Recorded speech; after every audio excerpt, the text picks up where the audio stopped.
schedules. Get your schedules here. The 2024 Stark County High School football schedules are here. Get yours now. Just stop by the 1480 WHBC and Mix 94.1 studios during business hours and pick some up. All the schools, all the games in the palm of your hand. Plus, on the back, a QR code. It'll take you straight to our broadcast, celebrating 80 years of high school football coverage. High school football pocket schedules. Get your schedules here. WHBC AM Canton, reliable as ever, powered by Friends and Family Credit Union. It's time to bring a friend into the family on News Talk 1480 WHBC. The Kenny and JT Show, powered by Roosters, a fun, casual joint. And once again, welcome back to the Friday edition of the Kenny and JT Show. And man, we are so happy and honored to have Fred Biletnikoff in studio with us today, class of 1988, Pro Football Hall of Famer, as the residency program continues. And welcome back to Canton, Ohio. Hey, thank you very much. You know, it's so great to be back here where you can see more of Canton and be around more of Canton, because we're here for the festivities.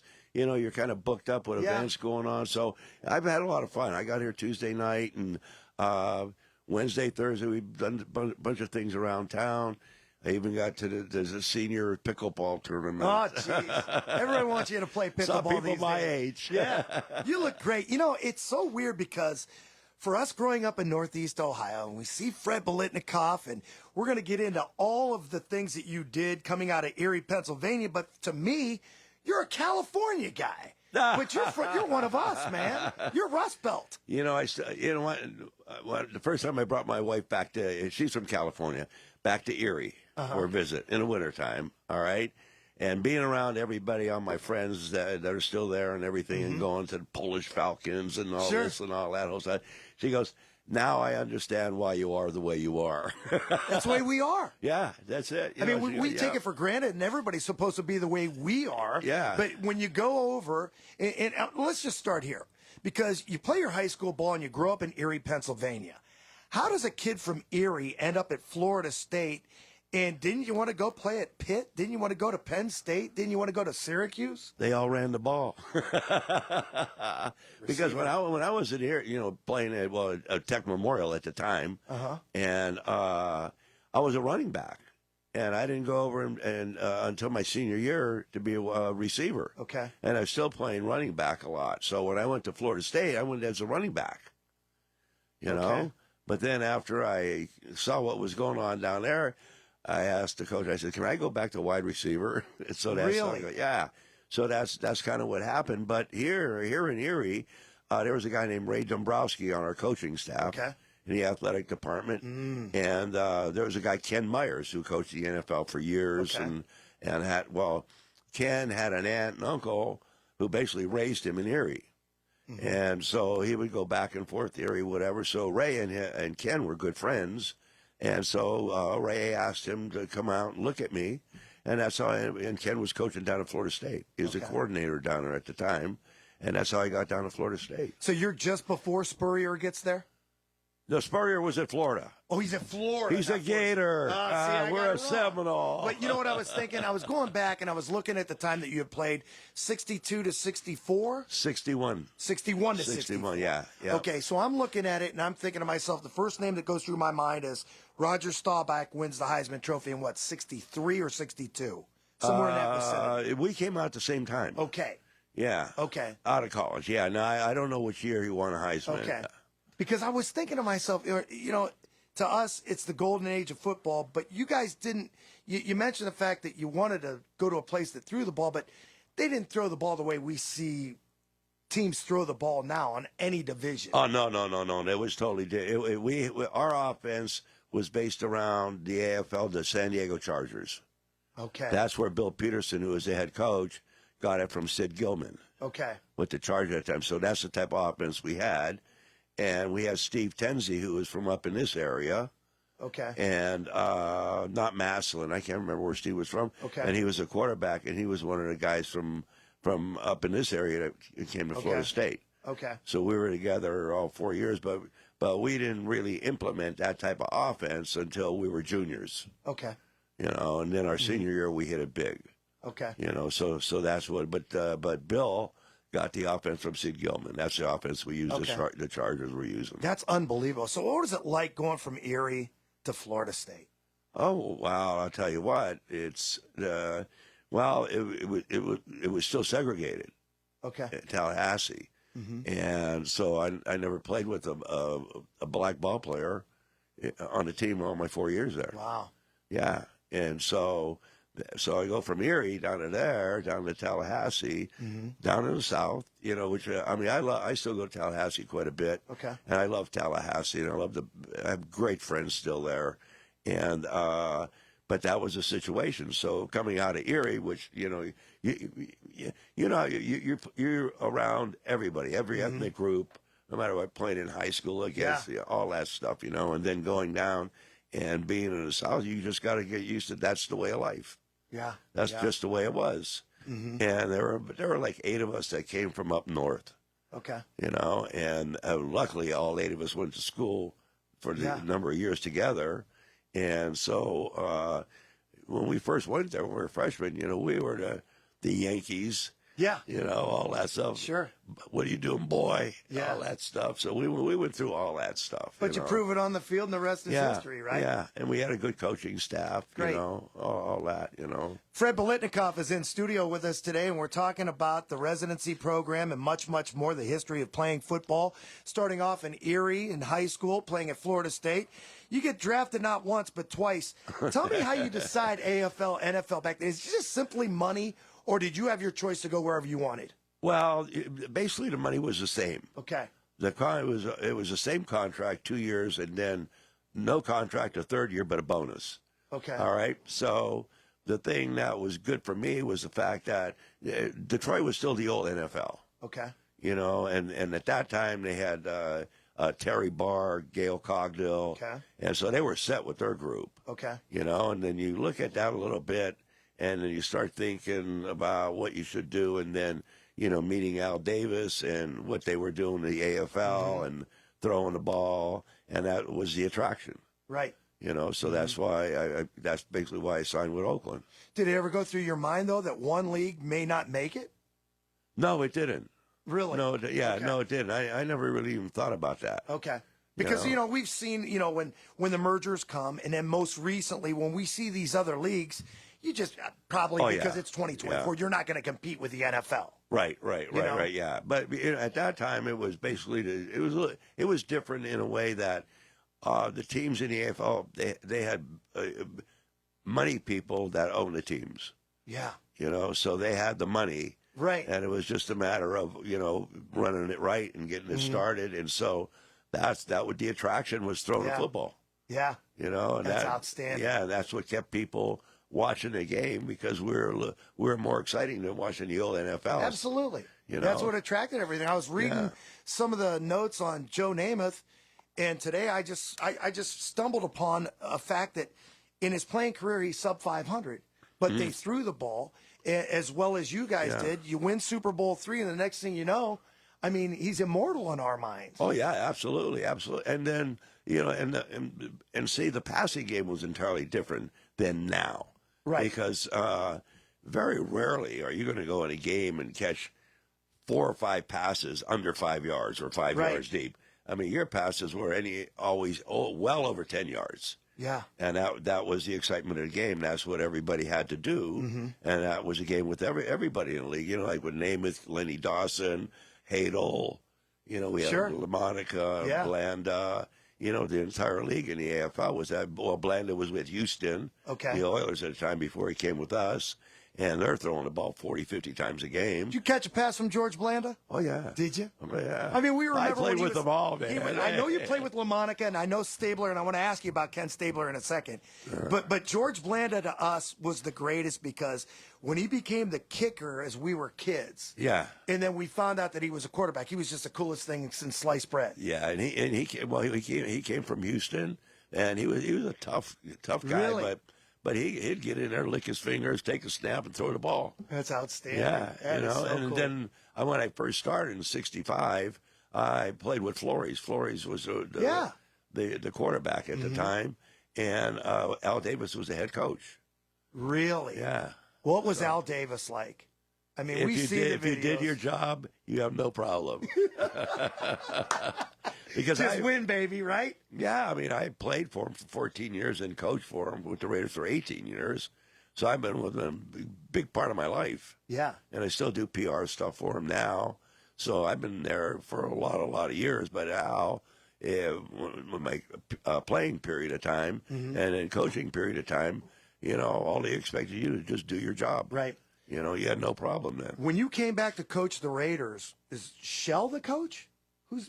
No, Mike Shanahan was the coach. Oh, Shanahan was the coach. Yeah, Okay. yeah. Right after. Okay. Yeah. That's outstanding because, I mean, the game had already started to change by the time you came back after your playing Right. days to coach at the Raiders.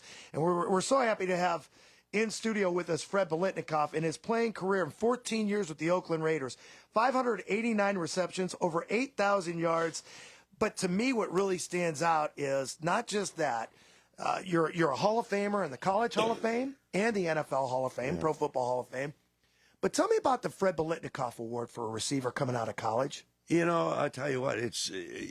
That's a Heisman Trophy, man. When we first started, years ago, Bill Peterson, the AD down at Florida State, and the president, just out of the blue, they called me, okay?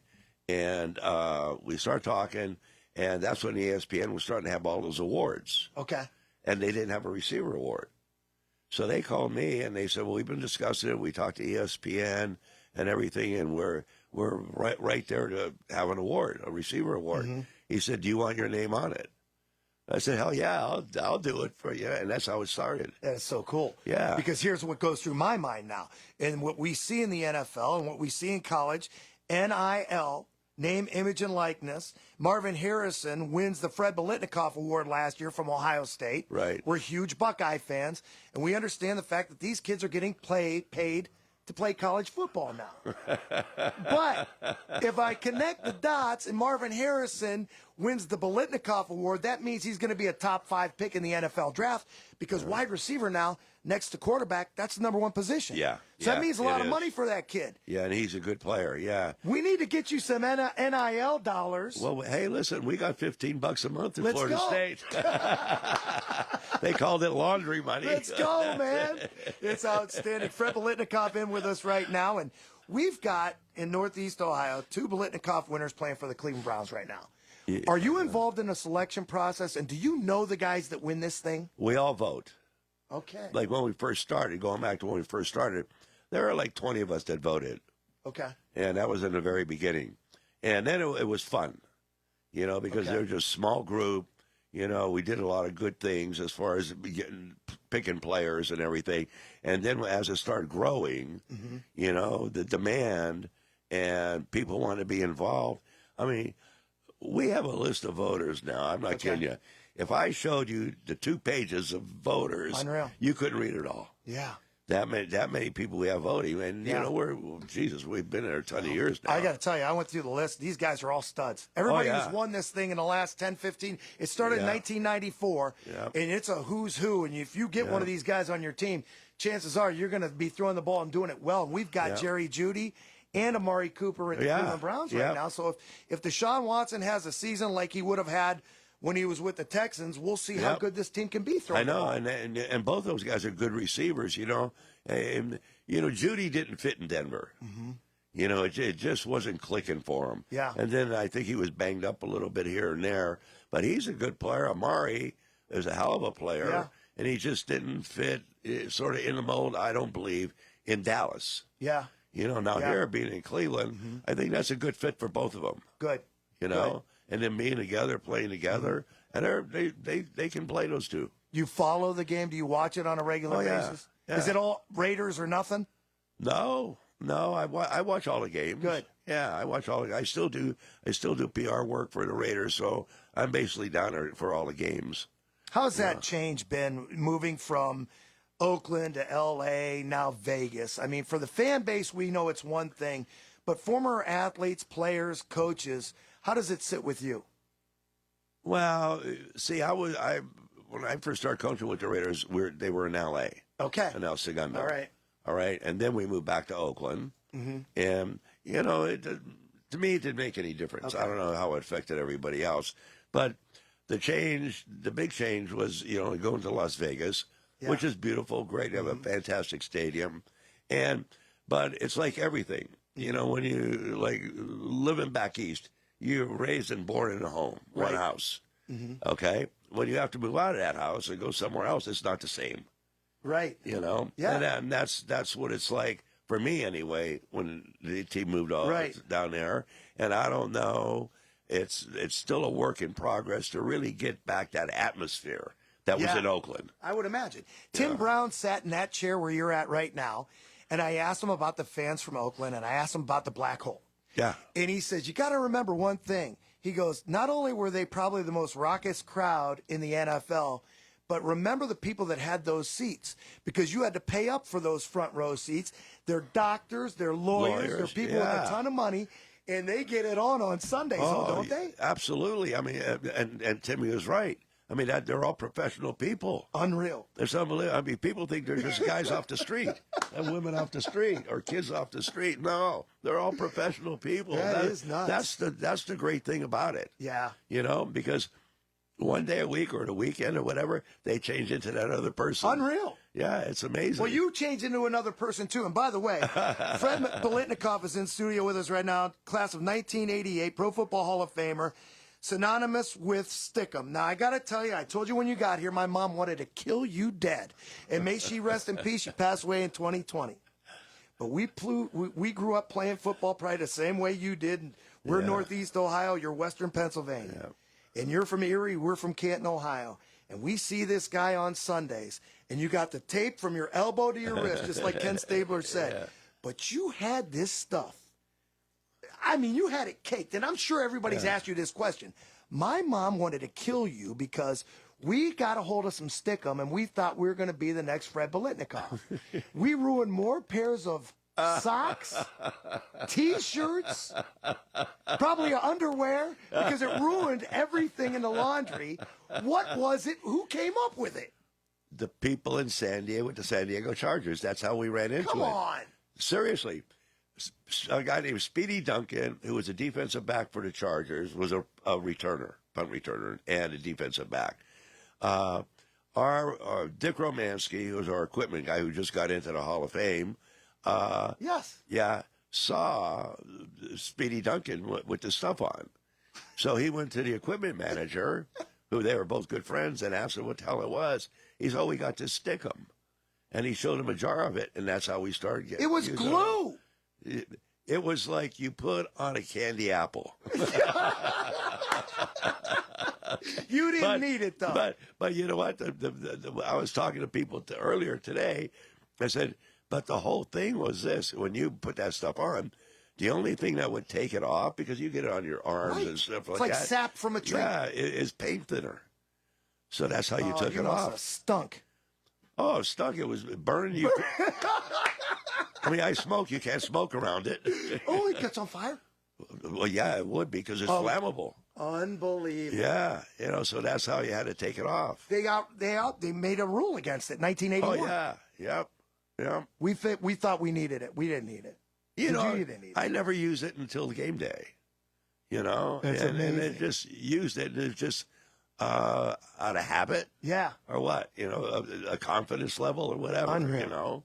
But after amazing. a while, it's just part of you after a while. while. Well, that's not the only reason we're not. I mean, Super Bowl champion, MVP of a Super Bowl, Fred Biletnikoff in studio with us right now, part of the Residency program, the Pro Football Hall of Fame. How's it been? What do they have you doing? I mean, I saw you last night at a high school football game. Yeah. You're at a restaurant. Were you cooking steaks? What do they got you doing?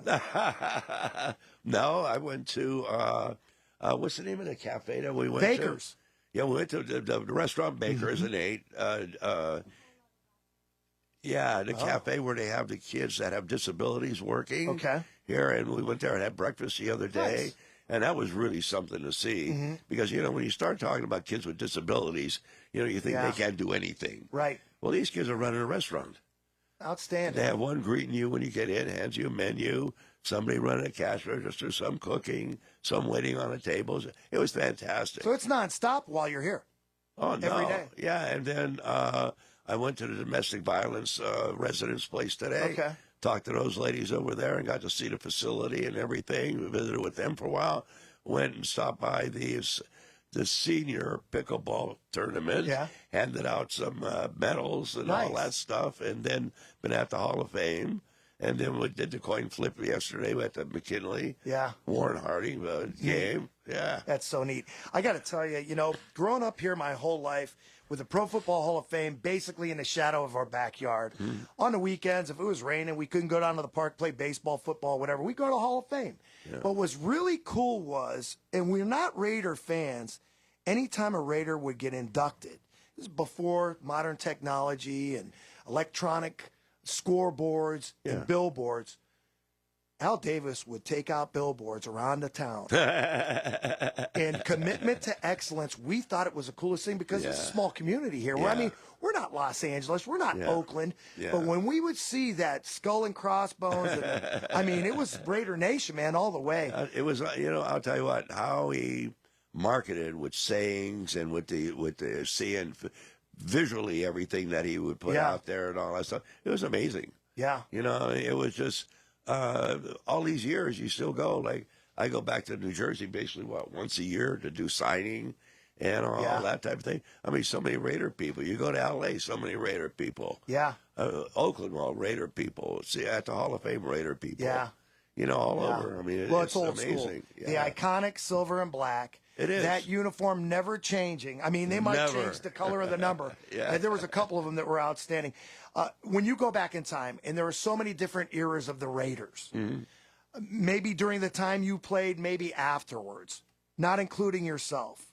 And I told you I wanted to mention Ken Stabler, and we thought that they waited too long to get him inducted. That's just my own personal belief. I agree. Who stands out as maybe, I'll put it to you this way. When we talk to some of the former Steelers and players that come in from the residency program that talk about the Steelers, many of them point to Rocky Bleier and say, that's the toughest SOB we ever went against. Okay.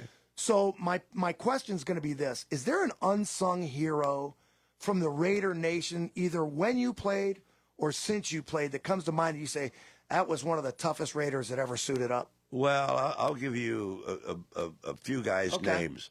Marv Hubbard. Yes. Pete Banaszak. The kid from Colgate that played was the running back, Clarence Davis. Okay. I played with Hewart Dixon. And if you want to talk about tough guys, those and they were all running backs. Wow. Okay. And they were tough. And all of them could catch a ball. Yeah. And all of them could block. All of them could run. And I got a chance to play with all those guys. Yeah. And it was phenomenal what they did on the field. It was just amazing. How the thing that stood out is they were tough. And they had that endurance. Yeah. I mean, they get nicked up a little bit. They're still going to be there next week for you. Nice. I mean, they're not backing out. Yeah. They're not going to dive off the board on you. They're going to be there every game, every time, every play, all the time. Mark Van Egan. And that's how those guys were. Those are the guys that impressed me the most. Yeah. Were those guys. It was unbelievable. And then you go on defensive side, you have Villapiano. Yep. Who is really you go and watch highlights of Phil and you say, holy Christ almighty, he's pretty damn good.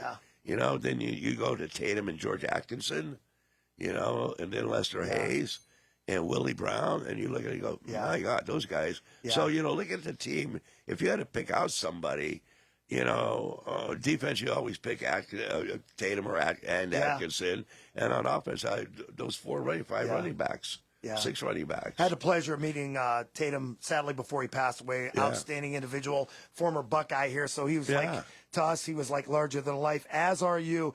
And Fred Biletnikoff in studio with us right now. It is larger than life. And we're so happy to have you joining us here in studio and to come back to Canton and be part of this residency program. We want to give a special shout out to Rich DeRozier and everybody at the Pro Football Hall of Fame for making you guys available to us, because it means a lot to myself. And unfortunately, Kenny's not here. He broadcasted a game in Oregon because we're That's big what time they here. said, yeah. We're big time here. You know? We do games all over the country on a weekly basis. Right. But he's traveling today. Yeah. And it's so special for me because, like I said, you know, whether or not you played for my favorite team or not, in fact, you didn't, because when I was a kid, I was a Viking fan. You broke my heart. Thank you. Super Bowl 11. MVP of that game, 4 catches. And it's amazing because we look at some of the numbers now, and it's in a game like that, it's 32-14. It was pretty much dominated by the defense, but these awards, they're offensive awards, aren't they? Yeah. It really is. Yeah. You have a few MVPs that were defensive guys, but not a lot. Yeah. You know, but I mean, you look at the number of years with the Super Bowl MVPs. It was crazy. Yeah. You know, and that's how long it's been going on. I mean, I played in Super Bowl II. That's right. You know, against Green Bay. Mm-hmm. And if you wanted to talk about history, it's like I was telling a guy the other day. I said, you know, you walk through that Hall of Fame and you see all those Packers in the Hall of Fame. Those were the guys that we played against. Right. You know, and I was like into my 3rd year, didn't play very much my 1st and 2nd year. Right. And that's who you're facing. Right. You know, Vince Lombardi stand on the other Right. end. And you go, Right. holy Christ Almighty. And me, I'm going, you know, a few years ago, I was just watching these guys. Okay, so then does it get political? Are they doomed by their own success as far as getting other players into the Hall of Fame? I mentioned like Stabler, for instance. When you had so much success in the 70s, it was almost as if the voting for the Pro Football Hall of Fame was, hey, we've got too many Raiders. We got to spread this around a little bit. Do you think that comes into play sometimes? And is that maybe one of the reasons why somebody like a Stabler waited till, I believe, 2016, and unfortunately, he had already passed before he gets inducted? Yeah. Well, I believe that. See, because I look at it this way. How many Steelers can we put in? How many Packers can we put in?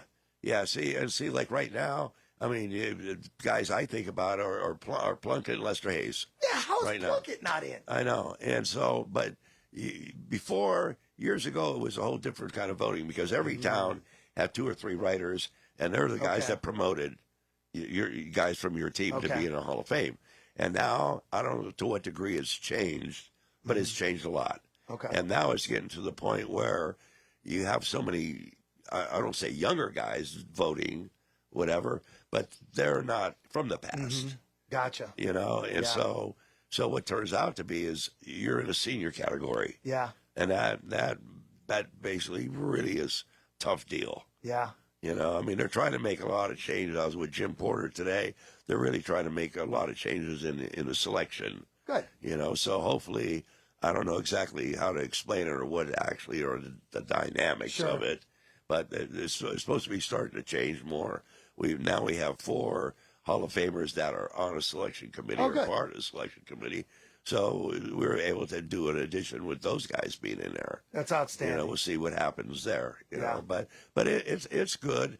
And you know, the great thing about Jim is he's aware. Yeah. You know, he's really aware of everything. You know,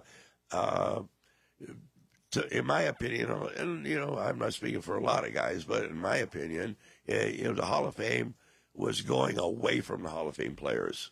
Gotcha. You know, and then with Jim coming in, it's like he's making a big move to make sure it's the Hall of Fame players. Right. You know, so he's working hard and he's had a lot of success getting things done. You know, and that's really impressive on his part. Right. And it's impressive for us because we've seen a whole lot of things as Hall of Famers that we didn't like, we wanted to discuss. Good. We weren't able to get a lot of things even into some type of nice conversation. Right. Let me put it that way. Right. You know, but he's able to. Right. And he's really open to all the guys. Well, it's like a fraternity, and we're so happy to have you with us. Fred Biletnikoff in studio today, and part of the residency program will continue next week, and we couldn't be happier. And I'll just leave you with this because, you know, for years, and you're inducted in 1988, and you come back to be in the parade. Yeah. Pretty much, you come every year? Yeah, pretty much, yeah. So, I mean, for most of us living here in Stark County, it's like, hey, there's Fred Biletnikoff. We'll wave to him. Maybe we get lucky enough to get an autograph. Yeah. But to have you come back and spend a week with us in our community, walk with, talk to the people, go to the restaurants, and do things like this, it's larger than life, like I said before, and I see your Super Bowl ring. It's blinding me, so it must be Like kinda- Al. You gotta Yeah, hold it thanks up a like lot. that. When you walk up to Al, he had the big ring on there like that, so you can see it. It's one of the greatest because obviously those colors are the best. They are. You know, I They mean, when are. you get down to it, Yeah, it's silver, it is black, and tan. tradition. Right. You know, that's It the is. great thing about it. You know, there's Yeah. so much tradition, and I hope we're starting to get it back down in Las Vegas, and you have to win. Yeah. I mean, Yeah. you got to win. We won. We were, the great thing about our team is we were able to know we were going to be at least one playoff game a year. Yes. So we're going to have a chance every year for That's what matters. for a lot of years. Yeah. So hopefully this team gets going, gets rolling, and brings back that. Good. That threat. Right. That people are. It's intimidation, is what Yeah, it was. they- A lot of times those games were won before you guys ever stepped on the. Oh yeah, I know. I agree with you absolutely. And that's what you have to be. Plus, you had that cool John Facenda. The autumn wind is around. I mean, come on. Can't get any better than that. No, it's and no great. better than this, having you in studio with us today. God love you. Fred Biletnikoff in studio with us today on the Kenny and JT Show. What's your next stop? Do you have any idea? Yes, I'm going. You know what I'm doing? I'm going over to the Black College Hall of Fame Spelling Bee Okay. and meet some of the kids and everything. And what we're going to do is we're going to see if any of the kids could spell Biletnikoff. Good, because they asked me that question yesterday. I had a meeting at the Hall of Fame. They said, can you spell Biletnikoff? I said, see you later. I got to go. I was out the door quicker Yeah. than you. Yeah, so we're going to go over for a little bit and meet the kids, see the kids, and everything. Because I mean, it's a good program. You know that the Hall of Fame is taken with the Black College Hall of Fame, and because I mean it's well deserving. Because there's great players. It's phenomenal. Yeah. I've gone to a couple of those Jeez, games. I'll tell you And, what. you mentioned winning and what winning does, and they're talking about maybe putting a new stadium or renovating a stadium in Cleveland. And you're talking about an outdoor stadium that when you're not hosting playoff games, you're using maybe a dozen times a year. Yeah. The beautiful thing here is the fact that they embrace the Black College Football Hall of Fame, utilize the stadium for high school football, Pro Football Hall of Fame game, concerts, and everything else. So Jim Porter's got his work cut out for him. Oh yeah, I know, and he's willing to do it. That's the whole thing. And we love it. Yeah, it's terrific. And like I said, all he wants to do is with the community. That's why he started his residency program, which has really helped out, which I love. I mean, I hope all the other guys that have done it enjoy it. It's been a blast. Yeah, and the guys coming in because, I mean, it's something to be here, other than being here for the Hall of Fame week. Yeah. And being able to do all this stuff. And it's I mean, I've enjoyed myself. I met Fred Biletnikoff. Wait, my brother's going to be so jealous of me. It's going to be amazing. I can't wait to see him. And it's been good being on here with you. It really Thank has you so been. much. Yeah. Nice and easy, relaxing. Yeah, so that's what we do. Where it's like family, because Erie, our backgrounds are probably kind of similar. Lebanese kid growing up here in Stark County. My dad had a corner grocery store. Okay. We knew every neighbor and probably related to even more of them. Yeah, so that's where he hung out, down at the corner by his grocery store. Outstanding. Well, maybe we'll go hang out after this. I didn't have to be on for another. Well, actually, I'm off in 25 minutes. I'll go with you. Fred Biletnikoff, thank you, and God bless thanks you. for And having me. many more returns. All right, thanks so much. Pro Football Hall of Fame residency program. Fred Biletnikoff. He's a member, like I said, of the College and Pro Football Hall of Fame. We'll get a break in right now. Come back with final segment of the Kenny and JT Show on this Friday. The Roadman and JT on 1480 WHBC. You're listening to the Kenny and JT Show, powered by Rooster's Wings on Dressler Road in Canton. Stop in for some wings. It's what they're known for. WHBC AM Canton, reliable as ever on News Talk 1480 WHBC.